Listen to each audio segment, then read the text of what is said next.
Olá, maravilhosa! Que delícia te receber mais uma vez aqui neste programa Guardiãs do Lar. Saiba que é muita alegria estar entrando aí na sua residência, na sua casa, e já fica aí o meu muito obrigado. Saiba que esse programa foi feito para você, mas ele tem o destino certo, que é o seu coração.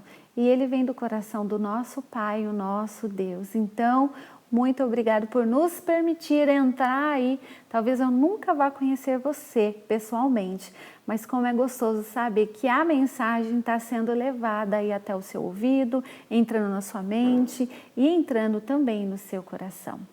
Vamos lá para o nosso tema de hoje do programa e eu tenho uma convidada muito especial, mas calma, depois eu vou apresentar ela para você. Tem uma história de superação, tem uma história de vida para nos inspirar neste programa.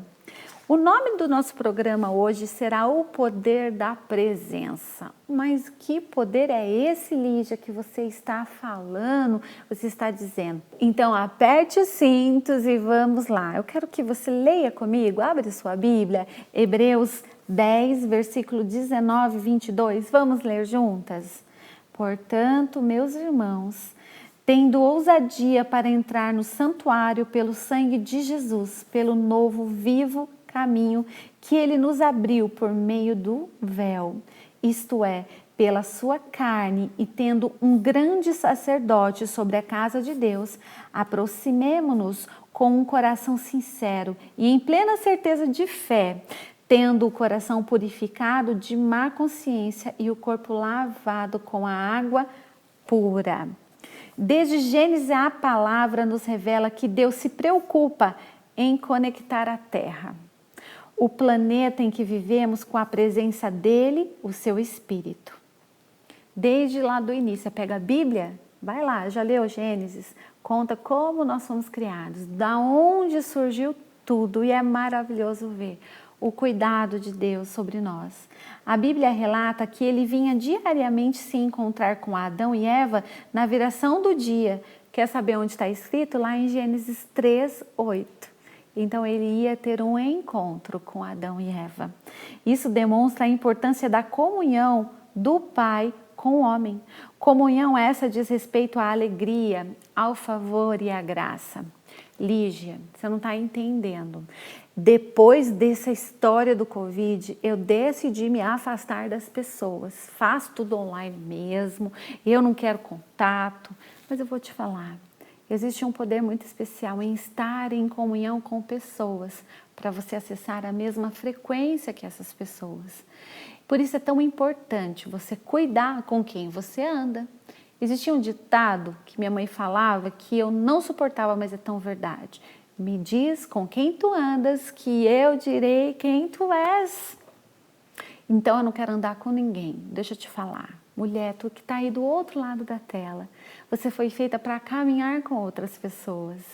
Se nós andamos sozinhas, nós vamos nos cair, nós vamos bater a cara em algum lugar. Eu tenho uma mania de dizer, eu vou falar aqui, ralar a cara no asfalto, porque eu não sei você, mas várias vezes, num momento de atividade física com as minhas amigas, numa corrida ou outra, quando uma trupica, a outra já segura a mão da amiga e não deixa cair. Ou quando está cansada, fala assim, bora lá, vamos seguir, vamos mais uma vez. Se Deus, o nosso Pai, o Criador do Universo, vinha toda a virada do dia, ter um tempo com Adão e Eva, é porque ele queria nos ensinar o poder e a importância da presença. De quem que você tem evitado estar?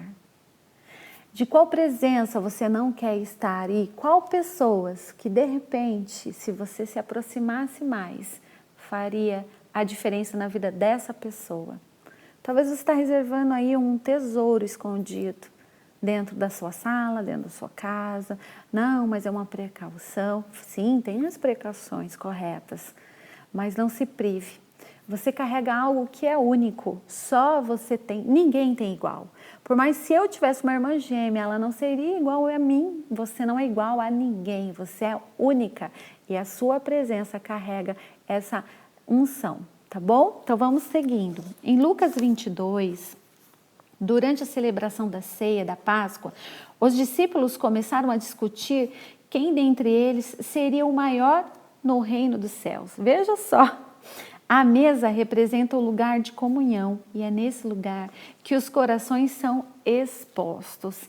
A comunhão mostra o quê? A comunhão mostra a presença. Ali no Jardim do Éden, Deus ansiava por comunhão e isso continua sendo seu desejo para a nossa geração. Então, o meu chamado para você hoje é: aproveite essa presença. Aproveite a presença de Deus na sua casa. Aproveite a presença de Jesus entrando no seu lar, entrando aí através deste programa de televisão. Faça uma mesa, mas eu não tenho dinheiro para comprar louça, eu não tenho as coisas maravilhosas para fazer uma mesa. Posso? Minha querida, deixa eu falar, faça com o que você tem. Use o que você tem aí no seu armário, porque é honra, porque é fazer o seu melhor, não o melhor do que o daqui da TV, não é o melhor do que o da vizinha, mas é o seu melhor. E convide as pessoas que você mais ama para sentar nessa mesa. Deixa eu te explicar uma coisa. Quando você senta na mesa, é olho no olho. A pessoa pode ser super alta. Ela sentou na mesa, os olhos ficaram praticamente na mesma distância. Na mesa, onde alimentamos o nosso corpo, é liberado dopamina, endorfina, serotonina através do alimento. E muitas coisas são acalmadas depois que nós saciamos a nossa fome. Me diz aí, você já algum dia ficou desequilibrado e quando você pensou, putz, era uma fome lascada que eu tava, não foi? E você gritou com alguém, brigou com alguém, ou às vezes o seu marido me pergunta como é que eu sei disso. Quando ele está com fome, você não pode nem chegar perto dele. Então alimente, faça uma mesa, tá bom? E se delicie da presença das pessoas. A mesa, a conexão e a ceia são um convite à interação com Deus em um ato de adoração e relacionamento. Lígia, eu nem tenho mesa na minha casa, então como é que eu faço? Vou te falar, talvez você tenha um balcão, talvez você tenha uma mesinha de centro, talvez se você estender uma toalha em algum lugar e fazer tipo um piquenique. O objetivo é você olhar no olho da outra pessoa e ali partilhar o pão. Convidar Jesus para sentar nessa mesa, você sabe, não sabe? Esse programa sempre tem um lugar especial para Jesus. A mesa sempre posta com vários lugares, mas principalmente para Ele. Lígia, eu sou sozinha, eu não moro com ninguém. Eu já não tenho mais o meu marido, eu sou viúva, os meus filhos já cresceram. Então eu tenho um recado para você que está aí do outro lado da tela e se encontra nessa situação. Saiba que Jesus, o seu judeu rico, ele se senta na mesa com você todos os dias. Ele nunca te abandona. Até mesmo quando você menos imagina, ele manda os seus anjos ao seu redor para te ajudar, para te guiar. Então, minha querida, quando você sentar na mesa e não tiver ninguém para olhar no olho, lembre-se que o seu judeu rico está com você. E se você lembrar, ore e peça para ele te mostrar aonde você sentou, Jesus. Parece loucura isso, mas eu quero te convidar a ter uma experiência com Jesus, convidando ele para sentar na mesa com você, pedindo para ele abrir os seus olhos espirituais para que você possa enxergar além do que é natural e você vê o que é o sobrenatural. Uma vez, uma moça contando para mim a sua experiência e teve um período que ela tentou suicídio. Olha só que forte isso, ela estava no auge do desespero. E quem tenta suicídio não é alguém que é fraco, é alguém que não aguenta mais a dor de viver ou a dor de um problema.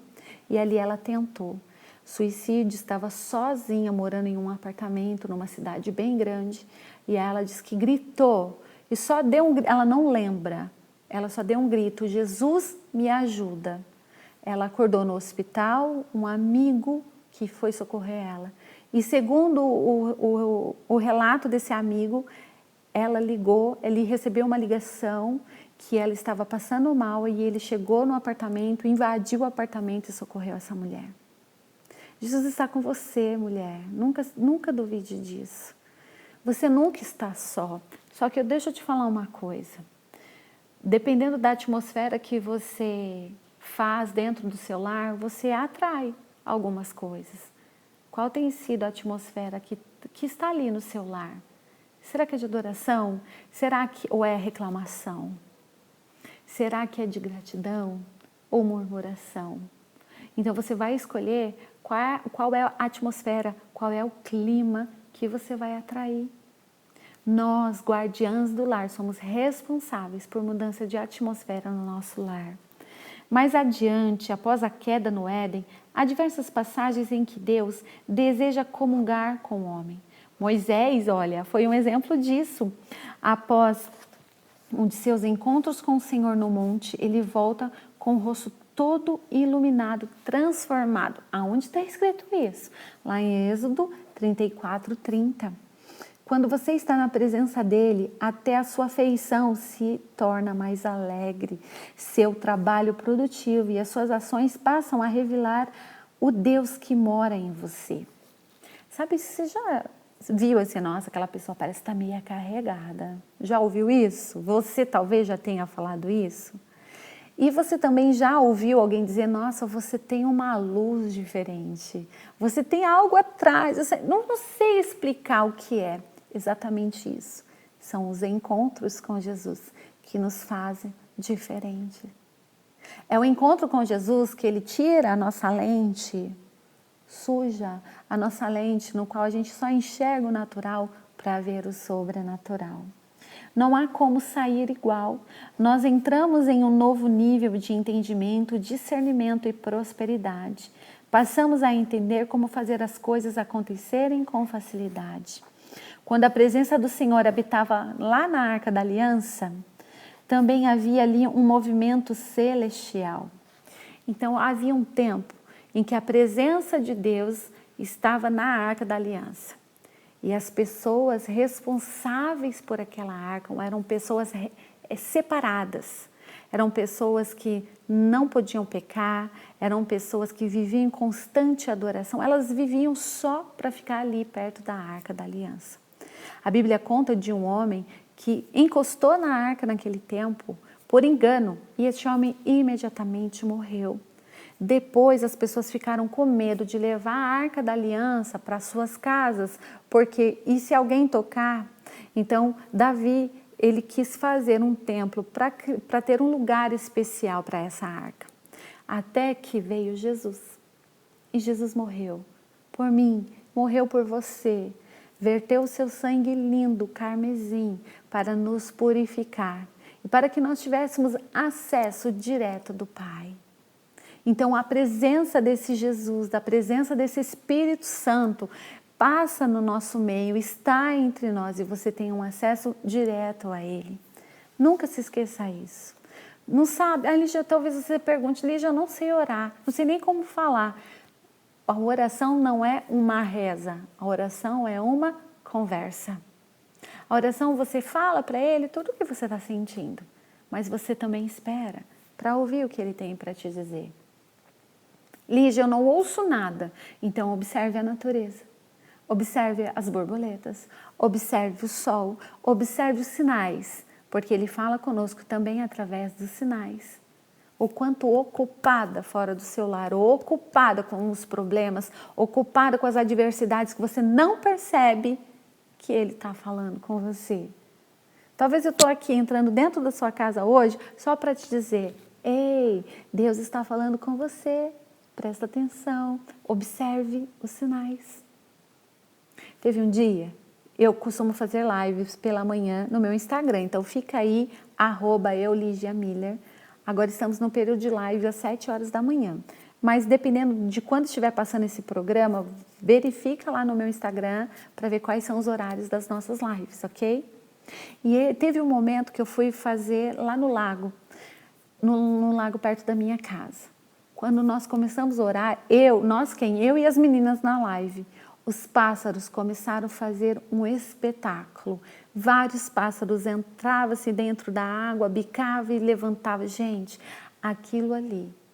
E assim foi um sinal tremendo de que Deus estava ali conosco. Ele manda a natureza vir e dizer, ei, que bom que você está viva, Que bom que você está aqui. Eu estou ouvindo você. Faz sentido para você? Depois comenta no YouTube que eu quero muito saber, tá bom? É por lá que a gente se comunica. No lugar que a arca ficava havia prosperidade, havia harmonia. Em Jesus, a presença era Ele. Por meio da ceia, Cristo reparte o seu legado conosco, que acontece lá em Atos 2. Quer saber mais? Leia em Atos 2. Lemos a manifestação do Espírito, que foi herança de Jesus para nós. Que maravilhosa é essa revelação. Você hospeda o Espírito Santo. Já foi nos dado de forma gratuita. Olha que privilégio. Que maravilhoso é, porque antes as pessoas precisavam sacrificar animais para serem purificados seus pecados, para se conectar com Deus, tinha que falar com outra pessoa para se conectar com Deus. Depois de Jesus, isso se tornou como um Wi-Fi. Robert Heidler diz que nosso espírito pode ser como uma rede Wi-Fi. Podemos estar desconectados com a rede de um local e, portanto, perder tudo o que acontece no reino invisível. É possível que estejamos em um lugar cheio da presença, mas desconectados dela.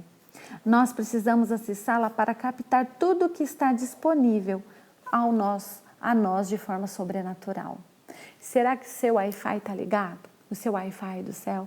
Ou o Wi-Fi terreno está conectado e é a notícia do Covid, a notícia do dólar, a notícia da guerra, a notícia do isso, do aquilo, e o desespero vem tomando conta?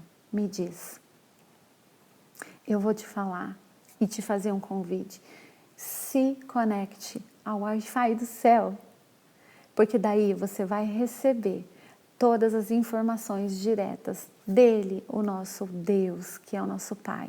Não é como seu pai. Talvez você nem conheça o seu pai aqui na terra. Talvez o seu pai da terra, em vez de te proteger, ele foi aquele que te agrediu. Mas um Deus Pai que te protegeu, que te ama, sonhou tanto com você que te fez nascer, tá bom? Então fica aí a dica. E agora nós temos que tomar uma água para hidratar a nossa pele, hidratar as nossas unhas, o nosso cabelo. E depois do intervalo, eu vou te apresentar a nossa linda convidada. Tchau!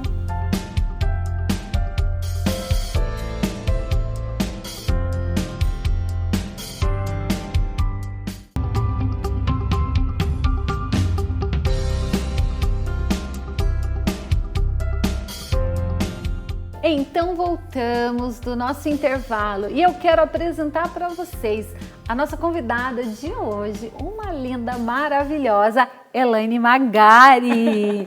Que delícia te receber aqui. Já quero agradecer por você ter vindo de outra cidade, viajado para sentar nessa mesa e derramar sobre nós toda a sua história, toda a sua experiência, toda a unção que você carrega. Então, muito obrigada. Meninas, antes da Elaine falar, eu quero apresentar. A Elaine é empresária, mentora de mulheres, ajuda no digital muitas mulheres a se desenvolverem e é um pouco disso que ela vai falar. Também ela é mãe de 4 filhos, é vó, né? Sou vó. É vó. Gente, não fique com inveja dessa cutis, tá? Por favor, existe tratamento e também, né, o sangue bom que ajuda muito nisso. Mas já é vó e tem muito para nos ensinar. Elaine, muito obrigada por estar aqui. Ô, Lígia, eu que agradeço, viu?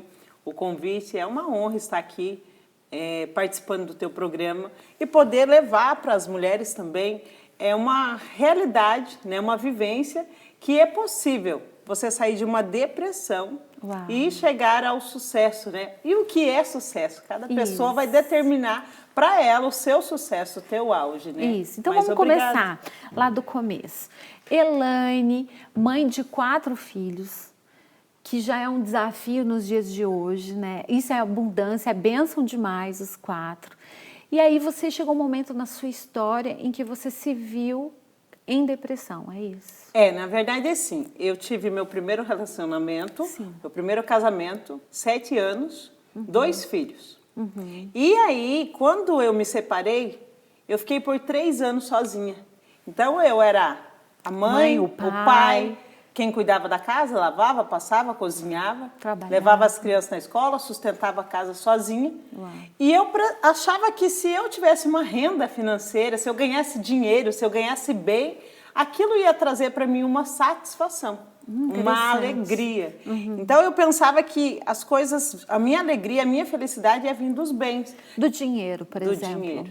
E isso é uma realidade que muita gente pensa nisso. E aí, o que aconteceu? E aí, em 2007, eu entrei em depressão. Mas a depressão hoje, baseada em tudo que eu já estudei sobre isso, tudo que eu já passei e analisei a minha história, por que que eu cheguei à depressão, o que que aconteceu para isso. Lá em 2007, eu perdi o controle. Uau. É muito interessante a gente entender que você vai até equilibrar, você vai até conseguir. Por um tempo, Por um segurar as rédeas. Então, né? na frente das pessoas, a gente canta, a gente brinca, a gente ri, a gente dança. E quando fica você com você mesmo, eu costumo dizer, aí a casa cai. Uau. Então, em 2007, todo mundo que me conhecia sabia que eu brincava, que eu, né, sempre fui uma pessoa espontânea, extrovertida. Sim. Então, eu sempre tive essa identidade. Aham. E quando eu me vi, eu não conseguia falar, mas quando eu perdi o controle, aí eu já não queria levantar mais. Então, assim, para todo mundo você estava super bem e no outro dia adoeceu. Não isso, para eles no outro Pra dia. eles. Mas aquele vazio, aquele buraco, aquilo ali eu já tinha há anos que eu estava ali sempre cobrindo com um sorriso, né? E um sorriso lindo, né? Um sorriso assim que chegou, ilumina tudo, olha só, largo. Então a pessoa fala, tá super bem essa Não, mulher. essa tá maravilhosa, né? É. No meu auge dos meus 25 anos, né? Super Pensa jovem, bem, né? Falei, nossa. Quase da nossa idade. Tá, mas a Bafucase, e aí? E aí, eu perdi o controle das minhas emoções. Definitivamente, eu já não queria trabalhar, não queria levantar mais cedo. Eu não queria que os meus filhos tivessem a mãe que eu estava sendo. Ali foi a gota d'água. Falei, meus filhos, uma mãe que não dá amor, não dá carinho, não dá atenção, porque eu não estava conseguindo o equilíbrio nem para mim. Uau. Então, quando as crianças vinham falar comigo, eu já estava estressada, já E estava aí, nervosa. Elaine, veja só, a questão da guardiã do lar, aprender a se olhar. Porque você não tinha esse entendimento que você estava mal. Você percebia, mas assim, tipo, vai passar, é isso? Todo mundo acha que vai passar, que é um momento, é uma tristeza, né? Sim. Que aquilo ali, e não aceitar também que está doente. Isso é importante. Acho que é muito importante a gente focar que a pessoa tem que aceitar que ela precisa de ajuda. Sim. Não importa aonde. Se você vai precisar de uma ajuda de um especialista, até mesmo de um medicamento, de uma terapia, ou até mesmo do autoconhecimento. Total. Que para mim a melhor cura, o melhor remédio é o autoconhecimento. Então foi nesse momento que eu perdi o controle e aí eu não queria mais viver.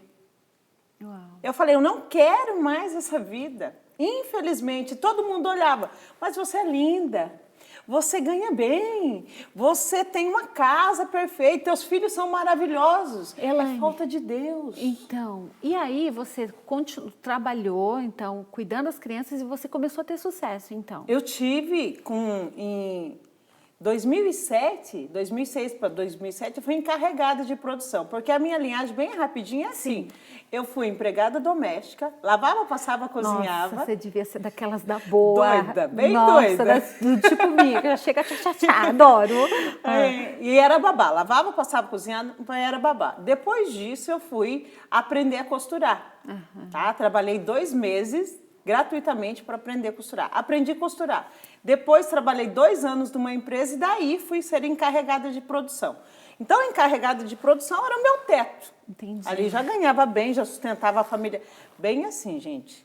Dava para sustentar a família. Dava para comer, dava para levar as crianças de vez em quando para tomar um sorvete. Isso, exatamente. Entendi. Não era nem todo final de semana, era de vez em quando. A gente tinha que equilibrar Entendi. ali. Mas estava bem. Mas aí, quando chegou nesse ponto, eu falei, não é dinheiro. Uau. E agora é o quê? Só que eu não tinha vazio, entendimento. né? Continuava aquilo ali.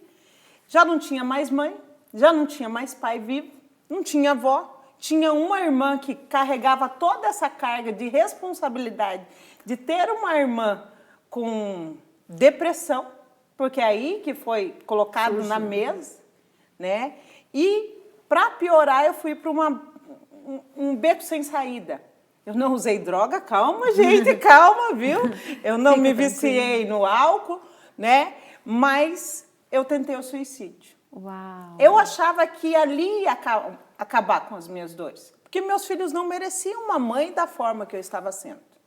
Então havia uma culpa muito grande. Então eu não consigo ser a mãe perfeita, porque eu não estou bem nem para mim, como vou estar bem para o outro. E aí a palavra de Deus fala, ame o teu próximo como a ti mesmo. Como eu vou amar o próximo se não me amo? Impossível. Então, nesse momento, eu fiz essas tentativas, tá? É no plural mesmo. E aí, quando a minha irmã tentava me resgatar. E aqui está uma dica muito importante para os parentes, para os familiares. Sim. Algumas pessoas dizem que é falta de Deus, então quer te levar para a igreja. Sim. Outras pessoas te desafiam, vai lá, faz mesmo, né? Você não tem amor para o teu próximo, pelo teu filho, pela tua família. E não é por aí. Não é nesse momento que você vai conseguir acusando, acordar a pessoa, porque ela está no momento ali que veio de tempo. Para a pessoa chegar na depressão, ela teve um empilhamento de emoções, sentimentos negativos que acumulou. E uma hora transbordou. Uau. Mas não importa se isso foi um fato, 2 fatos, 3, mas ali aconteceu. Mas aí transbordou, perdeu o controle. Aí nós precisamos pegar a rédea novamente. Aí eu costumo dizer, em 2008, eu estava lá na minha vida, tinha aceitado que a depressão tinha passado por mim, que eu estava, eu também não me conformava, era inacreditável, uma pessoa tão feliz, tão alegre, tão espontânea, tá com depressão. Era inacreditável. E qual foi o primeiro sinal? Você lembra do primeiro sinal que você começou a se perceber? Nossa, eu acho que isso não tá legal. Quando eu estava com você, com outras pessoas, eu estava bem. Quando eu estava sozinha. Quando as luzes apagam, quem sou eu, né? Quem sou eu? Quando eu estava sozinha. E isso, para mim, Lígia, veio do abandono. Dor do abandono. Dor do abandono. Então, quando a minha mãe teve lá o histórico, né? Na primeira infância, ela me abandonou, ela me deixou com os meus avós, e ali passou vários fatores muito difíceis para uma criança. Quando eu me sentia sozinha em casa, eu me sentia abandonada. Uau. Eu sentia um vazio. E quando eu estava com outras pessoas, eu conseguia suprir essa necessidade, porque era uma necessidade emocional, de ter outras pessoas perto. Então, para mim, foi aí. E as outras pessoas que não compreendiam. A virada de chave veio quando? Peraí, antes da gente ir para a virada de chave, eu acho que você precisa nos ensinar. Quando a pessoa está depressiva ou tentou suicídio, quais são as melhores falas, quais são as melhores frases ou como uma pessoa pode ajudar a outra? Porque você disse que, isso é falta de Deus, isso não sei o quê. Isso, em vez de ajudar, põe a pessoa mais para baixo, põe mais culpa ainda nas costas dessa pessoa. Qual é a atitude correta para quem está sendo uma rede de apoio para essas pessoas? Não, primeiro entender. Quem vai ajudar precisa entender um pouquinho sobre a depressão. Entendi. E que não é um fato que aconteceu agora e você desenvolveu uma depressão. Entendi. Então, existe um histórico para essa pessoa. Desde primeira infância, então. Existe um histórico. Às vezes até da gestação. Sim. Uma rejeição na gestação vai acarretando isso e lá no futuro transborda. Entendi. Então, eu preciso entender. Eu preciso entender a sua história. E entender não é concordar. Bingo. Como então se comportar quando eu entendo, mas eu não concordo? Porque eu vou falar por mim, tá bom, Elaine? Então eu não concordo, então vamos fazer uma revolução e vamos mudar essa situação. Mas a outra pessoa vai encarar como eu não entendi, ela não me entende, ela não compreende. E ela vai agir como um revolta, ela não vai te aceitar. Isso. Ela vai bloquear você. Isso. Existe esse processo que nós bloqueamos a pessoa e você pode morrer de falar, que é o quê? Quando o filho chega na adolescência, né? Ele tampa aqui, você pode falar que ele nem está te ouvindo. Exatamente. Então você tem que pegar um acesso na emoção dela, que ela se sinta importante. Ela precisa se sentir amada.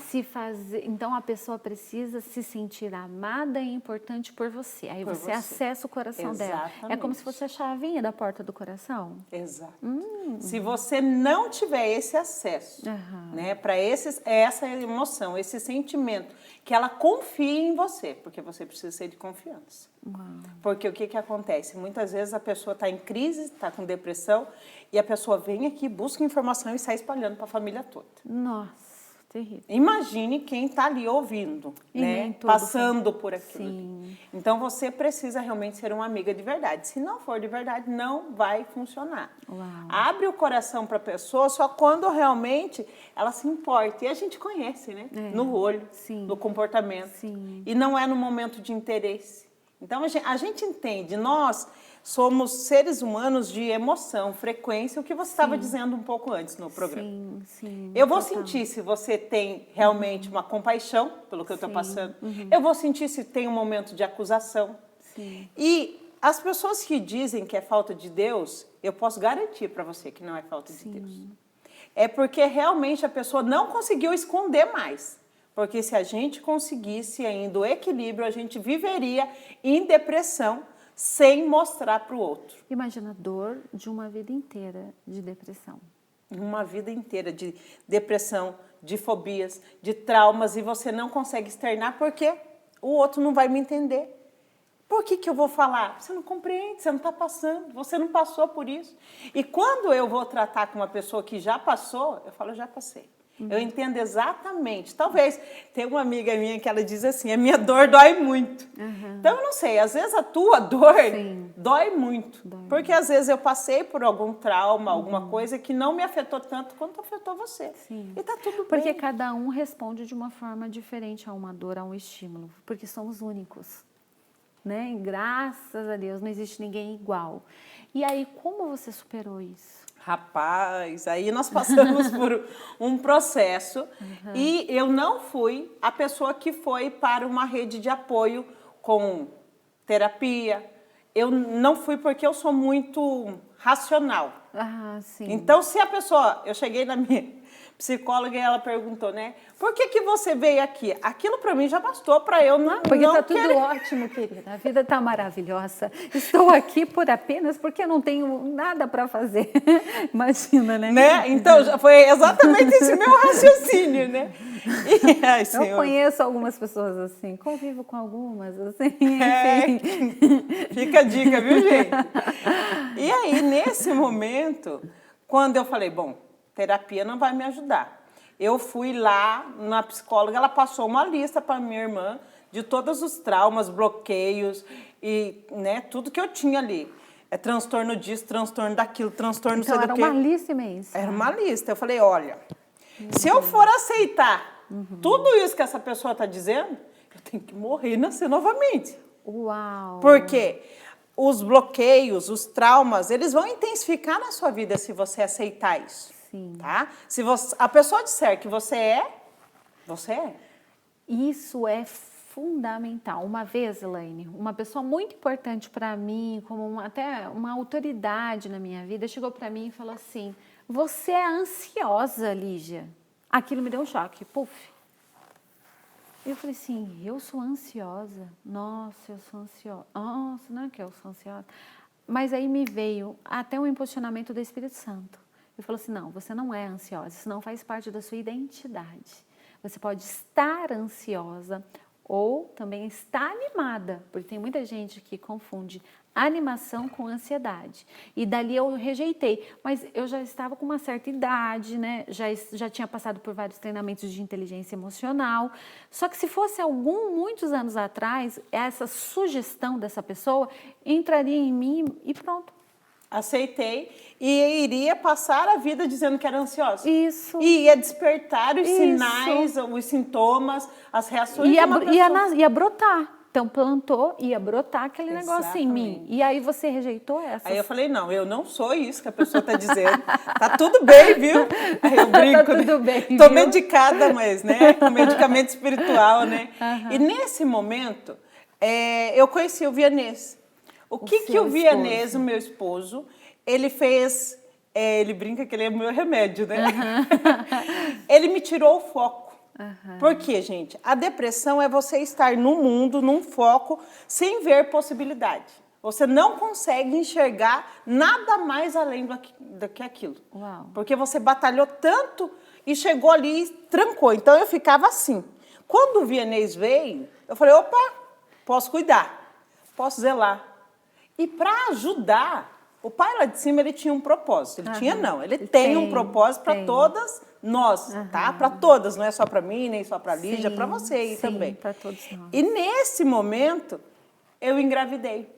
Uau! Depois de 2 meninos, ele me dá uma menina. Uau. Gente, o meu foco foi totalmente para a gestação, para atenção aos filhos. E aí eu me senti ocupada, me senti importante, me senti amada novamente, né? Um novo relacionamento. E daí, para não bastar, para não chegar, Deus falou assim, não, ela ainda precisa de um pouquinho mais de ocupação, de pessoas que amam, rodear. Tá faltando mais um menino. Aí ele foi lá e fez o download de mais um. Meu e Deus. Quando a minha filha tinha 7 meses, eu engravidei novamente. Aí eu quase infarto, né? 2 filhos pertinho, os outros têm diferença de 4 anos. Eu falei, tá certo. Mas falei, era o propósito divino. Era o propósito dele para eu me sentir importante, para eu me sentir amada novamente. Lembra que a minha depressão tinha vindo da solidão? Do estar sozinho, os filhos já estão indo para a escola, você está...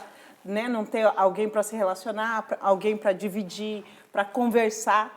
Então, nesse momento, foi o meu resgate, o momento que eu fui resgatar. Eu acho que a gente precisa de uma água, porque essa história está interessante demais. Então, nós vamos chamar o intervalo. Corre lá, toma uma água e vem. Vai, vamos brindar, gente, brindar a vida com água. Te espero depois do intervalo.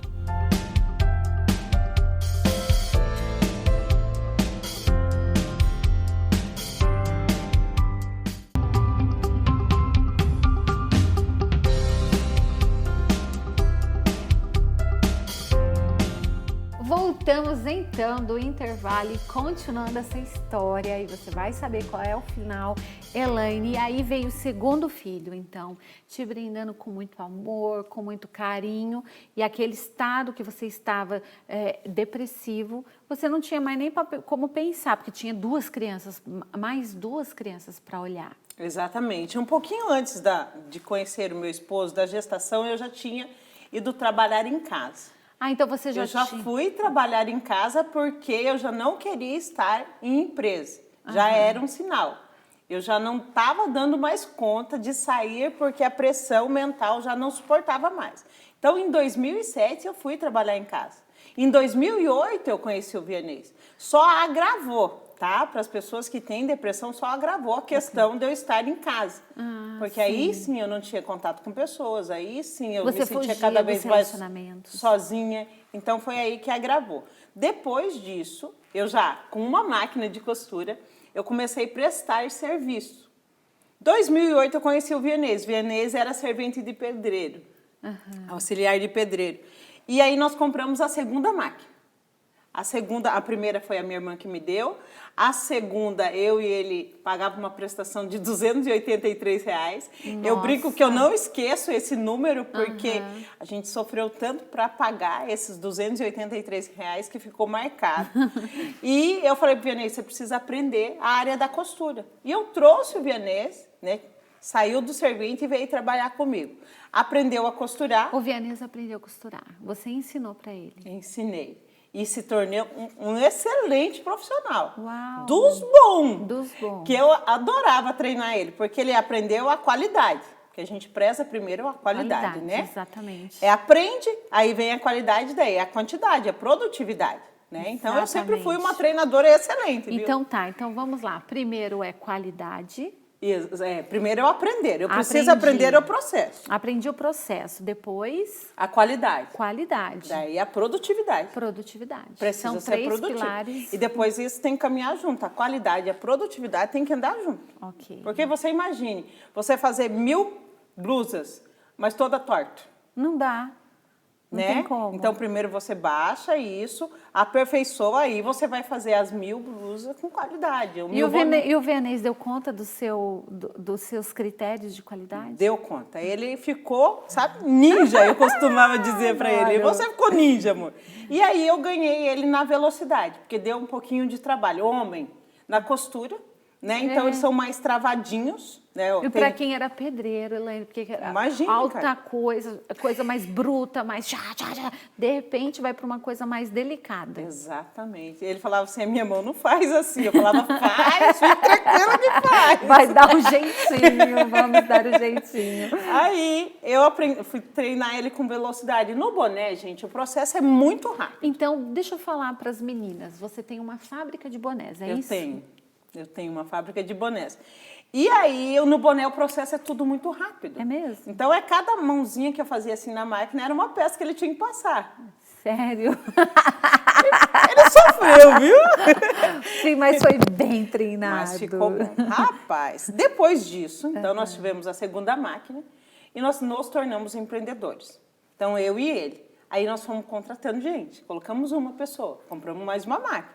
E fomos contratando um auxiliar. Mais máquina. Os meus filhos pequenos, né, adolescentes, já nos ajudavam, já nos auxiliavam. E com esse período todo, nós tivemos 15 máquinas. Uau. Então, de uma máquina que a minha irmã me deu, nós fizemos 15 máquinas. E aquilo ali para nós era o auge.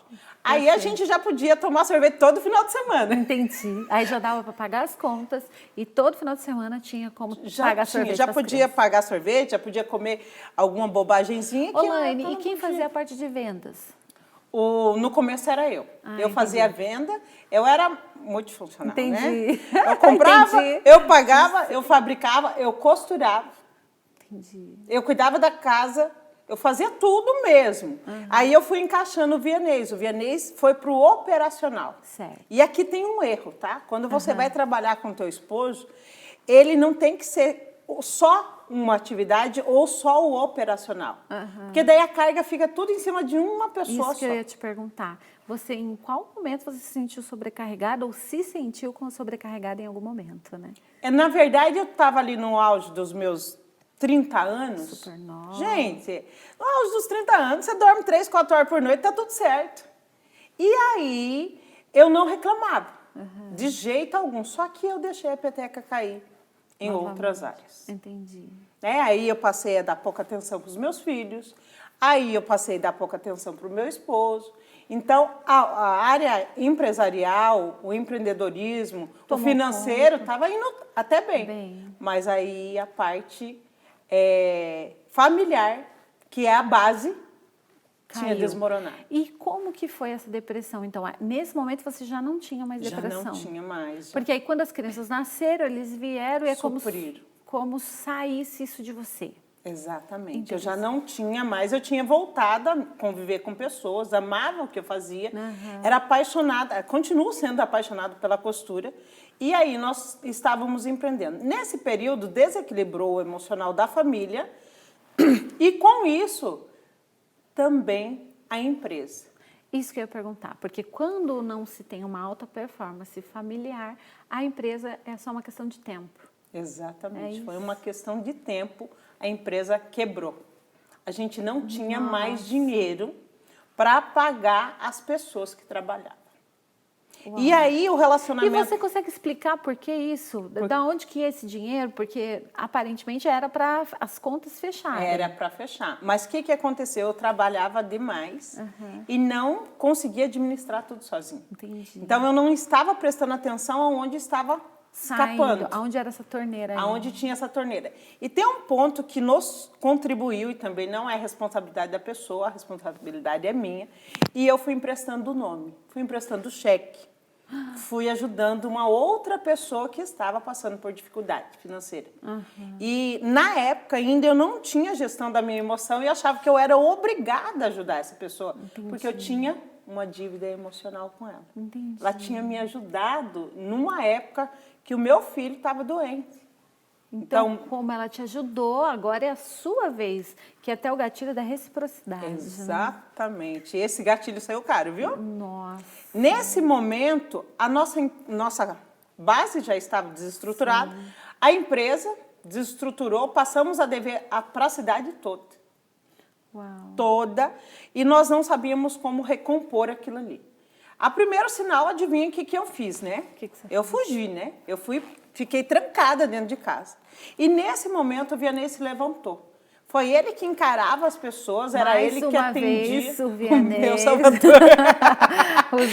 Deus usando o Vianney para te resgatar. E ele ia para frente, atendia as pessoas, recebia, até que eu falei, bom, então nós vamos resolver isso. Só que teve um momento de virada de chave e isso para mim é o que mudou. Foi o momento da decisão. Eu falei, eu não aceito, Senhor. Lembra que você estava falando sobre orar ainda há pouco?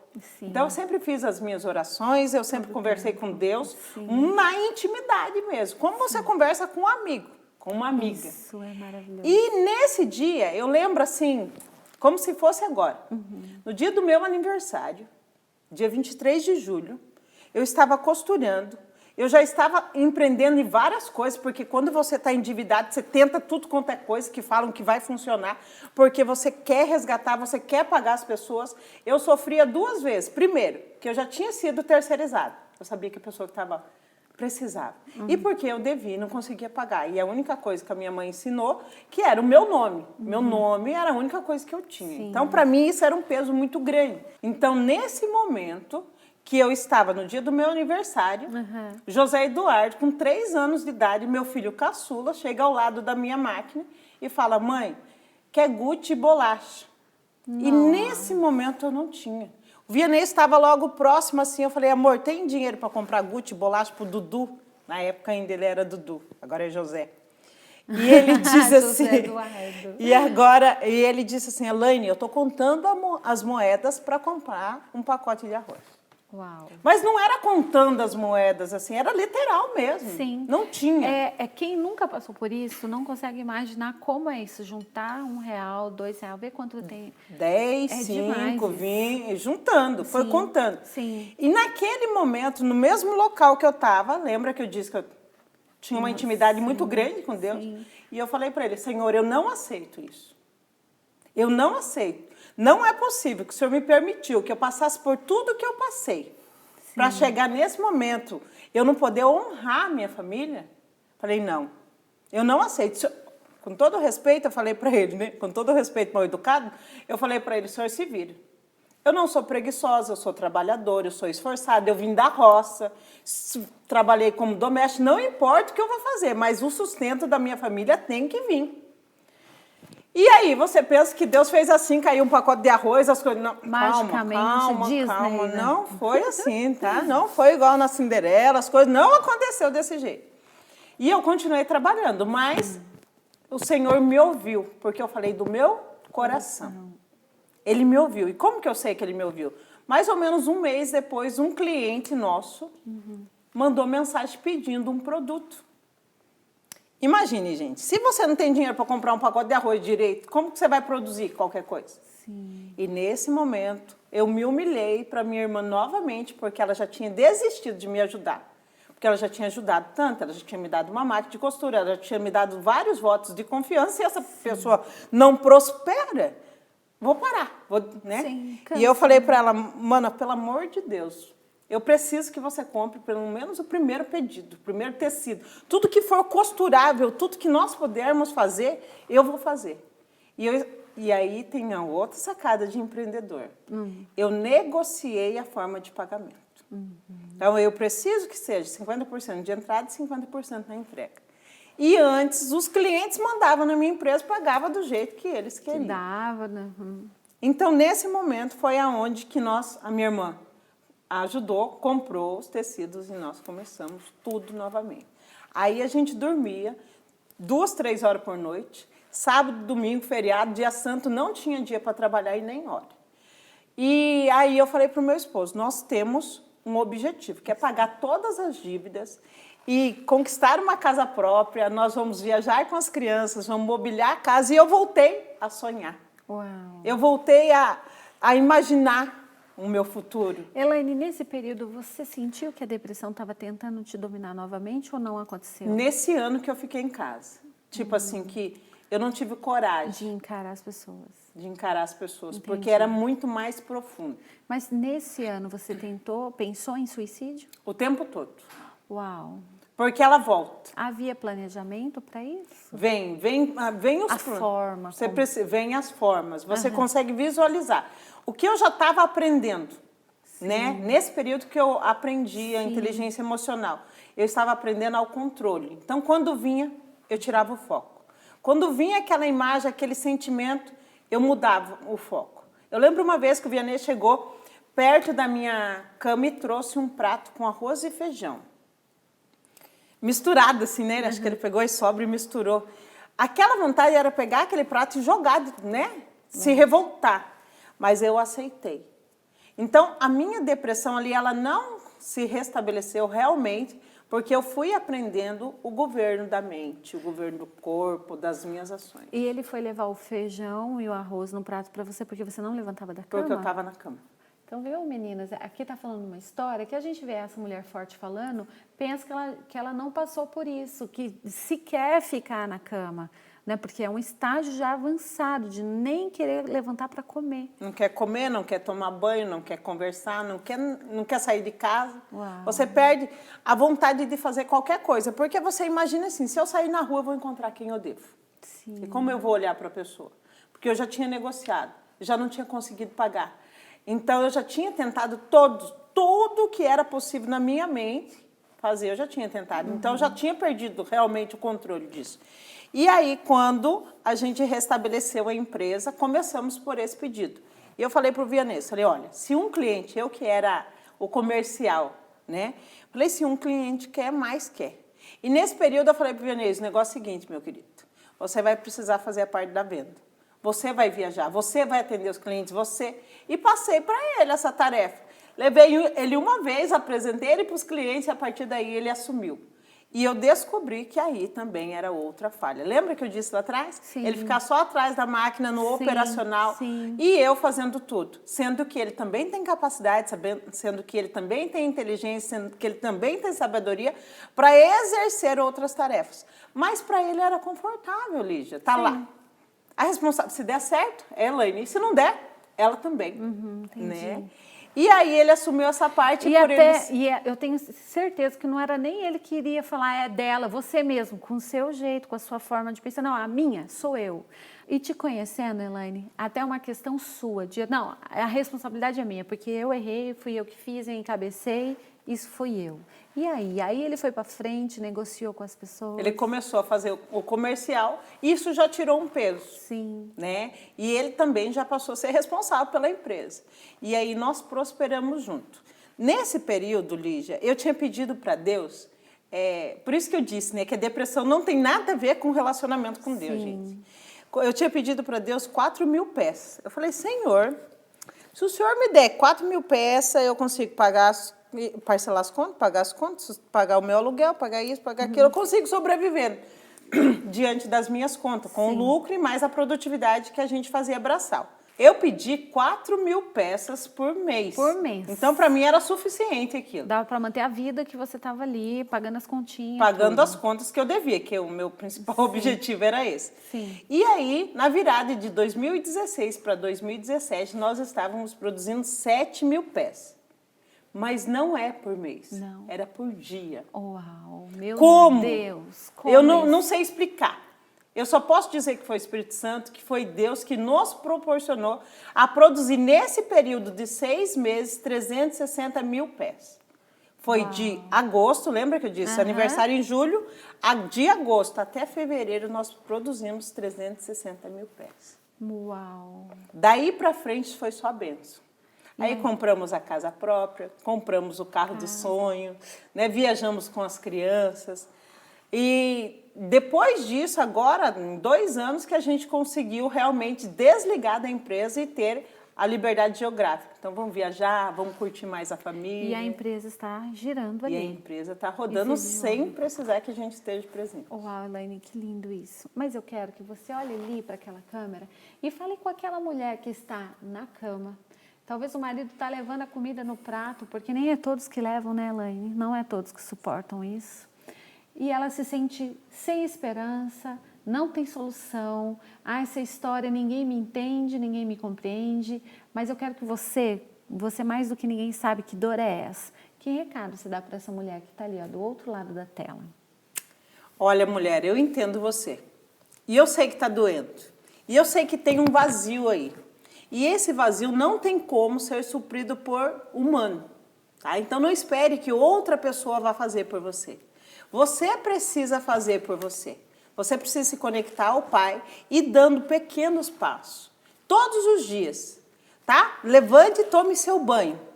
Faça uma caminhada. Eu não quero, Elaine. Aqui nós vamos diferenciar as mulheres das meninas. Porque quando eu sou criança, eu faço birra e falo, não quero fazer. Isso. Mas quando eu já sou grande, eu sei que eu preciso levantar da cama, então você vai levantar e vai fazer o exercício físico. Vai tomar um cafezinho e vai arrumar algo que você é apaixonado em fazer. O que você gosta de fazer? Crochê? Tricô? Costurar? Cozinhar. Cozinhar? Limpar a casa? Arrumar a casa? Mexer com plantas? Você precisa escolher algo que vá motivar você todos os dias a sair da cama. Tem pessoas que se apegam com os filhos, outras já com os netos, né? Fala assim, ai, que coisa mais linda, né? Já passou de fase, né? Mimam os netos, fazer um bolo, fazer uma torta. Então, comece a focar. E entenda que primeiro o amor é do pai.